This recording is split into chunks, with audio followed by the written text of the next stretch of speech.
Hello my dear student. आज हम लोग अपने वीडियो में वैंकल इंजन के बारे में जानेंगे। वैंकल इंजन, जिसे हम लोग रोटरी इंजन भी कहते हैं, ये एक आईसी इंजन है।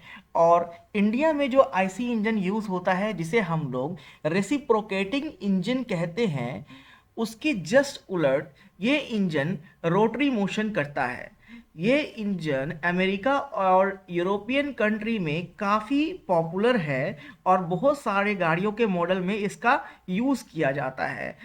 वैंकल इंजन, इसका नाम इनकी इसके इन्वेंटर के नाम पे रखा गया है। तो आइए स्टूडेंट, हम लोग अपने वीडियो में आगे वैंकल इंजन को और डिटेल से जानने की कोशिश करते हैं।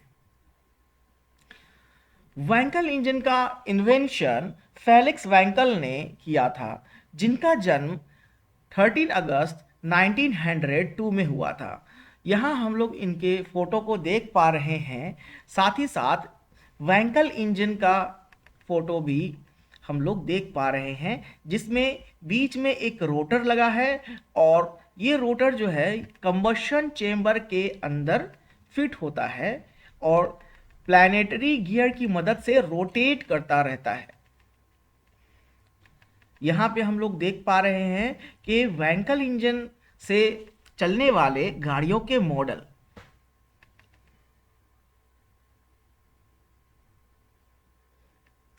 यहाँ आप देखें वैंकल इंजन के कुछ पार्ट, ये देख पा रहे होंगे ट्रायंगुलर रोटर। ये जो है हमारा ट्रायंगुलर रोटर है। साइक्लॉयड और प्लैनेटरी गियर, ये हमारा साइक्लॉयड या प्लैनेटरी गियर इसे कहते हैं। साइक्लॉयड गियर इसे इसलिए कहते हैं क्योंकि ये साइक्लॉयड मोशन करता है। प्लैनेटरी गियर इसे इसलिए कहते हैं कि यहाँ पे आप देख पा रहे होंगे ये सेंटर हमारा है, जिसे सन गियर कह सकते हैं, और ये उसके चारों ओर चक्कर लगा रहा है, जिस वजह से इसे प्लैनेटरी गियर कह रहे हैं। और ये आउटपुट शाफ्ट, ये जिसमें हम जिसकी मदद से हम लोग इंजन के पावर को व्हील्स तक भेज पाते हैं। तो ये हमारे वैंकल इंजन के बेसिक पार्ट्स हैं। यहाँ देखें आप स्टूडेंट्स, ये और डिटेल से हम लोग ये देख पा रहे हैं। यहाँ पे ये जो प्लैनेट गियर है, ये हमारा फिट होता है, रोटर के अंदर फिट होता है। ओके, ये एपेक्स सील कहलाता है, ये फेस सील कहलाता है। यहाँ देख पा रहे हैं ये फेस है। और ये कंबशन चेम्बर का पार्ट है, जहाँ पे हमारा कंबशन प्रोसेस होता है। अभी हम लोग और आगे देखेंगे अपने नेक्स्ट स्लाइड में कि किस तरह से ये वर्क करता है। ओके, देखिए ये रोटर बियरिंग है, जिसपे हमारा ये रोटर शाफ्ट अंदर में इसके फिट होता है। ओके, ये बाकी दूसरे पार्ट्स हम लोग देख पा रहे हैं। बैलेंस करेक्शन के लिए है इंटरनल गियर, जिसे प्लैनेटरी गियर भी कह रहे हैं। Oil seal, inner outer, side seal, corner seal. Okay, ये देखिए स्टूडेंट, यहाँ पे हम लोग जैसे कि जानते हैं कि आईसी इंजन 4 स्टेप में वर्क करता है। सबसे पहला स्टेप जो होता है वो इनटेक स्टेप होता है, जिसमें हमारा फ्यूल अंदर जाता है। फिर उस फ्यूल को हम लोग कंप्रेस करते हैं। फिर पावर स्ट्रोक आता है, जब वो फ्यूल को जलाया जाता है। और साथ ही में जब पावर स्ट्रोक खत्म हो जाता है, तो जो गैसेस होते हैं, एग्जॉस्ट गैसेस होते हैं, वो इस एग्जॉस्ट स्ट्रोक से बाहर चले जाते हैं। ओके, यहाँ पे आप देख पा रहे होंगे दो स्पार्क प्लग लगे हैं। ओके, दो स्पार्क प्लग लगे हैं, आप देख पा रहे होंगे। यहाँ पे ये इनटेक पोर्ट है, इनटेक पोर्ट जिसकी मदद से हमारा चार्ज अंदर जाएगा। ओके, और यहाँ पे ये कॉम्प्रेस हो रहा है, इस चार्ज को कॉम्प्रेस किया जा रहा है। यहाँ पे कॉम्प्रेस करने की वजह से अब देखिए, जब ये कॉम्प्रेस हो गया, ये जो रोटर रोटेट कर रहा है ना, जिसकी वजह से ये कॉम्प्रेस हो रहा है। ओके, अब ये हमारा जो नेक्स्ट स्टेप है, कंप्रेस होने के बाद स्पार्क प्लग में स्पार्क होगा और यहाँ पे कंबशन प्रोसेस जो है शुरू हो जाएगी। और ये लगातार रोटर रोटेट कर रहा है। कंबशन प्रोसेस स्टार्ट होने की वजह से एग्जॉस्ट गैसेस फॉर्म होंगे और ये पुश करेगा इस रोटर को, जिसकी वजह से इस स्टेज पे ये रोटर आ जाएगा। और यहाँ पे हमारा देख पा रहे होंगे हम लोग कि ये हमारा एग्जॉस्ट पोर्ट जो है ओपन हो गया, जिसकी वजह से ये गैसेस बाहर चले जाएंगे। और साथ ही साथ यहाँ पे इनटेक पोर्ट जो है वो भी ओपन हो गया और हमारा यहाँ से इनटेक चार्ज भी अंदर जाने लगेगा, जो कि फर्स्ट स्टेप था। ओके, इस तरह से हमारा ये इंजन वर्क करता है, जो कि रेसिप्रोकेटिंग मोशन करने वाले इंजन से बिल्कुल अलग मालूम पड़ता है। ओके, आप में से जिसने भी रेसिप्रोकेटिंग मोशन करने वाले इंजन्स नहीं देखे होंगे, वो मेरे प्रीवियस वीडियोस में आईसी इंजन देख पाएंगे जो कि रेसिप्रोकेटिंग मोशन करता है। तो मेरे चैनल पे जा कर के आईसी इंजन सर्च करें और वहाँ पे आप जा कर के आसानी से रेसिप्रोकेटिंग मोशन करने वाले इंजन्स देख सकते हैं, उस पर बने वीडियोस देख सकते हैं। ओके, ये देखिए, अब ये हमने क्या किया है, इस को यहाँ पे जो चारों स्टेप बताए थे, इन स्टेप्स को और ज़्यादा डिटेल से सेपरेट सेपरेट दिखाने की कोशिश की है। देखिए, सबसे पहले ये इनटेक है, इनटेक में चार्ज अंदर जा रहा है। ओके, ये देखिए, the fuel air mixture is drawn in the intake port during this phase of rotation. ये हमारा कॉम्प्रेशन स्ट्रोक है। यहाँ पे ये जो रोटर रोटेट कर रहा है, जिसकी वजह से यहाँ पे ये चार्ज जो अंदर गया था ये अब कॉम्प्रेस हो रहा है। ओके, उसके बाद यहाँ पे हम लोग कॉम्प्रेस करने के बाद यहाँ पे हम लोग इसे स्पार्क प्लग की मदद से कंबशन प्रोसेस करवा पा रहे हैं, जिसको हम लोग पावर स्ट्रोक कह रहे हैं। ओके, और जैसे ही ये पावर स्ट्रोक डन होगा, एग्जॉस्ट गैसेस फॉर्म होंगे, जिसकी वजह से ये पुश करेगा हमारे इस रोटर को और ये और रोटेट करेगा और इस गैस को ये इस तरफ लेके जाएगा जहाँ से ये एग्जॉस्ट से बाहर आएगा। देखिए, हम लोग नेक्स्ट स्लाइड में देख पाएंगे इसे। देखिए, ये यहाँ से ये बाहर चला जाएगा। ओके, इस तरह से हमारे चारों स्ट्रोक परफॉर्म हो जाएंगे। यहां पे देखिए, for every 3 rotation of the engine shaft corresponding to 1 complete piston rotation. Okay, मतलब अगर हम लोग आईसी इंजन की बात करें तो आईसी इंजन में जो रेसिप्रोकेटिंग मोशन करने वाले इंजन्स होते हैं, उसमें 2 तरह के इंजन हम लोग देख पाते हैं on the basis of rotation of crank shaft. तो एक होता है जो 360 रोटेट करने पे एक पावर देता है, जिसे हम लोग 2 स्ट्रोक इंजन भी कहते हैं।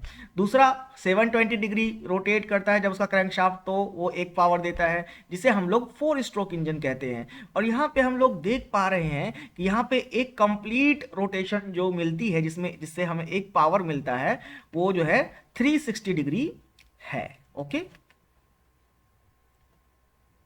यहाँ पे देखिए, इसको हम लोग एनिमेशन के थ्रू देख पा रहे हैं ये कैसे वर्क कर रहा है। ये मैं थोड़ा देर रहने दूंगा जिससे कि आपको पता चले, ज़्यादा अच्छे से पता चले। स्टूडेंट, मैंने आप लोगों के लिए एनिमेटेड स्लाइड्स डाले हैं जो मूव कर पा रहे हैं, जिससे आपको इसकी वर्किंग को समझने में बहुत हद तक मदद मिलेगी। आप देख पा रहे होंगे कि जो ये बीच में जो गियर है, इसे हम लोग प्लैनेटरी गियर क्यों कह रहे हैं या साइक्लॉयडल गियर क्यों कह रहे हैं, क्योंकि साइक्लॉयड मोशन कर रहा है, साथ ही साथ क्योंकि ये बीच के सन गियर के चारों चक्कर लगा रहा है, इसीलिए इसे प्लैनेटरी गियर कह पा रहे हैं। इसके अलावा हम लोग इनटेक पोर्ट देख पा रहे हैं, एग्जॉस्ट पोर्ट देख पा रहे हैं और कंबशन चेम्बर जिसमें फ्यूल हमारा जल रहा है, और फ्यूल जलने की वजह से ही ये जो बीच का रोटर है, जो कि ट्रायंगुलर शेप का मालूम पड़ता है, ये रोटेट हो रहा है। ये रोटेट होने की वजह से इसकी पावर को हम लोग आगे व्हील तक पहुंचा पाते हैं।